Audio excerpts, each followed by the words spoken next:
चलो हिंदी का एक आज अपन छोटा सा टॉपिक देखते हैं जिसमें बहुत ज़्यादा कन्फ्यूजन रहता है। ठीक है, तो इसको समझते हैं। देखो ध्वनि, वर्ण, अक्षर,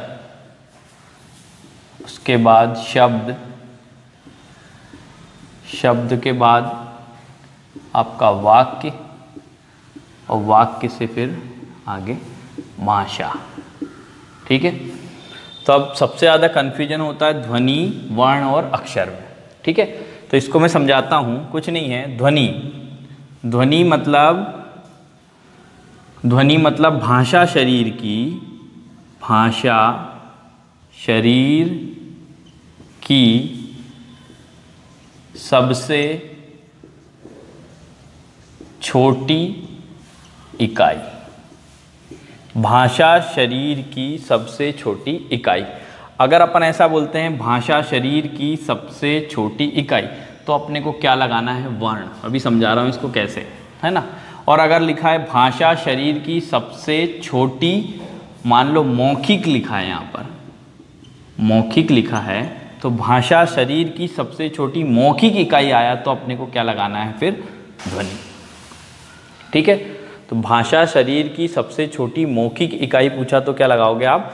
ध्वनि। जैसे मैंने बोला क, प, तो ये जो ध्वनि केवल निकल रही है ना, तो ये सब क्या होगी? भाषा शरीर की सबसे छोटी मौखिक इकाई, जो अपने को काय में लगाना है? ध्वनि में लगाना है।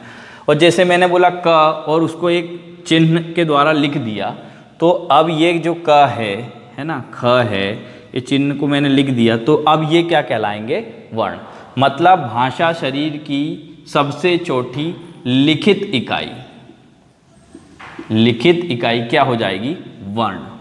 ठीक है, भाषा शरीर की सबसे छोटी मौखिक इकाई ध्वनि, और भाषा शरीर की सबसे छोटी लिखित इकाई, तो वो क्या आ जाएगी? वर्ण। ठीक है, अब अक्षर देखते हैं, अक्षर क्या है। ठीक है, अब सबसे ज़्यादा कन्फ्यूजन होता है वर्ण और अक्षर में। ठीक है, वर्ण और अक्षर में, तो इसको ध्यान से समझना। जैसे इसकी एक आपको, जैसे स्वर व स्वर रहित व्यंजन, ये याद रखना आपको। स्वर व स्वर रहित व्यंजन क्या कहलाएगा? आपका वर्ण। ठीक है, और अभी समझा रहा हूं इसको, है ना, समझो। स्वर व स्वर सहित व्यंजन, ये क्या कहलाएगा? आपका अक्षर। अब इसमें क्या भेद है, अब इसको ध्यान से समझना, है ना। स्वर व स्वर रहित व्यंजन क्या कहलाएगा? वर्ण। जैसे मैंने बोला क और उसके नीचे हलंत लगा हुआ है, तो ये क्या कहलाएगा? आपका वर्ण। ठीक है, इसमें स्वर जैसे अ है, आ है, ये सब भी क्या कहलाएंगे? ई है, ये सब भी क्या कहलाएंगे? वर्ण कहलाएंगे, क्योंकि वर्ण के खंड नहीं किए जाते, है ना, किए जा सकते।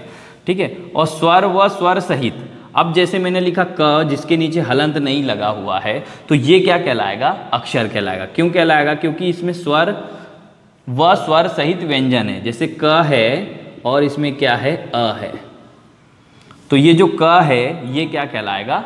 अक्षर कहलाएगा। और ये जो क है जिसके नीचे हलंत लगा हुआ है, ये क्या कहलाएगा? वर्ण। जैसे इसको और ध्यान से समझो। जैसे अगर ऐसा पूछा आपसे रामा, रामा, इस रामा में कितने वर्ण है? तो कितने हैं? तोड़ो। र प्लस आ प्लस म प्लस आ, 1 2 3 4, इसमें कितने वर्ण हैं? 4 वर्ण हैं। और इसी रामा शब्द में अगर पूछा कि कितने अक्षर है, तो रा और मा, इसमें कितने अक्षर हो गए? 2 अक्षर हो गए। अब भेद समझ में आ गया कि अक्षर क्या है और वर्ण क्या है ना। वर्ण जिसमें हलंत लगा होगा, जिसके खंड नहीं किए जा सकते, वो वर्ण कहलाएंगे। और अक्षर जो स्वर व स्वर सहित व्यंजन होगा, जिसमें व्यंजन भी होगा और स्वर भी होगा। और इसमें स्वर रहित व्यंजन होगा, स्वर रहित व्यंजन होगा। जैसे ये क है, प है, इसमें स्वर नहीं है है ना, जैसे र है जिसके नीचे हलंत लगा होता है उसमें स्वर नहीं होता है। तो सीधी सी बात है, ध्वनि भाषा शरीर की सबसे छोटी मौखिक इकाई वो क्या कहलाएगी, ध्वनि जो मुख से निकल रही है, जैसे क है प है, इसको लिखित रूप में नहीं है, ये केवल मौखिक रूप में है, तो वो क्या कहलाएगी, ध्वनि कहलाएगी। और वर्ण भाषा शरीर की सबसे छोटी लिखित इकाई, जैसे क बोला तो मैंने लिख दिया, प बोला तो लिख दिया, तो ये सब क्या कहलाएंगे, वर्ण कहलाएंगे। और अक्षर समझ में आ गए, ठीक है। इसके बाद आता है शब्द। अब शब्द को समझना, भाषा शरीर की सबसे छोटी इकाई अगर बोला, ना मैंने मौखिक लगाया ना मैंने लिखित लगाया, बोला कि भाषा शरीर की सबसे छोटी इकाई, तो अपने को क्या करना है, वर्ण लगाना है।